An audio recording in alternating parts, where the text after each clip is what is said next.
ಹುಬ್ಬಳ್ಳಿ ಕೇಂದ್ರವಾದ ಉಪ್ಪಿನಂಗಡಿಯಲ್ಲಿ ಆಧಾರ್ ಸೇವಾ ಕೇಂದ್ರವನ್ನ ತೆರೆಯಬೇಕೆಂದು ಆಗ್ರಹಿಸಿ ಉಪ್ಪಿನಂಗಡಿಯ ನಾಡ ಕಚೇರಿ ಮುಂಭಾಗ ಜೆಡಿಎಸ್ ಪಕ್ಷವು ವಿವಿಧ ಸಂಘಟನೆಗಳ ಸಹಕಾರದೊಂದಿಗೆ ಪ್ರತಿಭಟನೆ ನಡೆಸಿತು.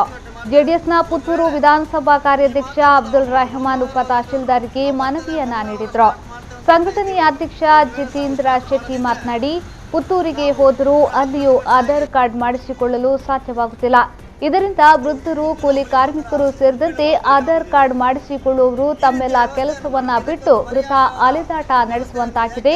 ಆದ್ದರಿಂದ ಜನರ ಸಂಕಷ್ಟವನ್ನ ಅಧಿಕಾರಿಗಳು ಅರಿತುಕೊಂಡು ತಕ್ಷಣವೇ ಉಪ್ಪಿನಂಗಡಿಯಲ್ಲಿ ಆಧಾರ್ ಸೇವಾ ಕೇಂದ್ರ ತೆರೆಯಬೇಕೆಂದು ಒತ್ತಾಯಿಸಿದರು.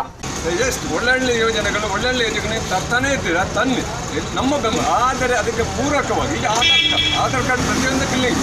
ಈಗ ಬ್ಯಾಂಕಿಗೆ 31 ಒಳಗೆ ಲಿಂಕ್ ಆಗಬೇಕು, ಮೊಬೈಲ್ಗೆ ಫೆಬ್ರವರಿ ಲಿಂಕ್ ಆಗಬೇಕು, ಈಗ ಲ್ಯಾಂಡ್ಗೆ ವಿ ಆರ್ ಬರ್ತಾ ಇದ್ದಾರೆ, ಲ್ಯಾಂಡ್ ಇದಕ್ಕೆ ಲಿಂಕ್ ಆಗಬೇಕು. ಅಷ್ಟನ್ನೇ ಲಿಂಕ್ ಆಗುವಾಗ ಅದಕ್ಕೆ ಸೇವಾ ಕೇಂದ್ರವನ್ನು ನೀವು ಮಾಡಬೇಕಲ್ಲ. ಸೇವಾ ಕೇಂದ್ರ ಇಲ್ಲದೆ ನಾವು ಆಧಾರ್ ಕಾರ್ಡನ್ನು ಎಲ್ಲಿ ಮಾಡೋದು? ಈಗ ಪ್ರಾಪರ್ಟಿ ಬರೀ ಯಂಗ್ಸ್ಟರ್ಸ್ ಹತ್ರ ಮಾತ್ರ ಇರೋದಿಲ್ಲ, ವಯಸ್ಸಾದವ್ರ ಹತ್ರ ಇದ್ರೆ, 100 ವರ್ಷದವ್ರ ಹತ್ರ ಅವರು ಆಧಾರ್ ಕಾರ್ಡ್ಗೆ ಎಲ್ಲಿ ಹೋಗ್ಬೇಕು? ಬಳಿಕ ಮನವಿ ಸ್ವೀಕರಿಸಿ ಮಾತನಾಡಿದ ಉಪ ತಹಶೀಲ್ದಾರ್ ಸದಾಶಿವ ನಾಯ್ಕ ಅವರು, ಮುಂದಿನ ಮಂಗಳವಾರದಿಂದ ಉಪ್ಪಿನಂಗಡಿಯಲ್ಲಿ ಆಧಾರ್ ನೋಂದಣಿ ಪ್ರಕ್ರಿಯೆ ನಡೆಸಲಾಗುವುದೆಂದು ಭರವಸೆಯನ್ನ ನೀಡಿದರು.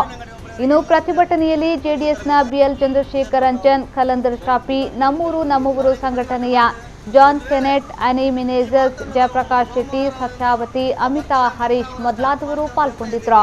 ಒಂದು ವೇಳೆ ತಾವು ಸ್ಟಾರ್ಟ್ ಮಾಡದಿದ್ರೆ ನಾವು ಬೃಹತ್ ಪ್ರತಿಭಟನೆ ಆಗಿ ಪುತ್ತೂರು ಹೋಬಳಿ ಮಾತ್ರ ಉಪ್ಪಿನ ಹೋಬಳಿಗೆ ಆಗುವುದಿಲ್ಲ.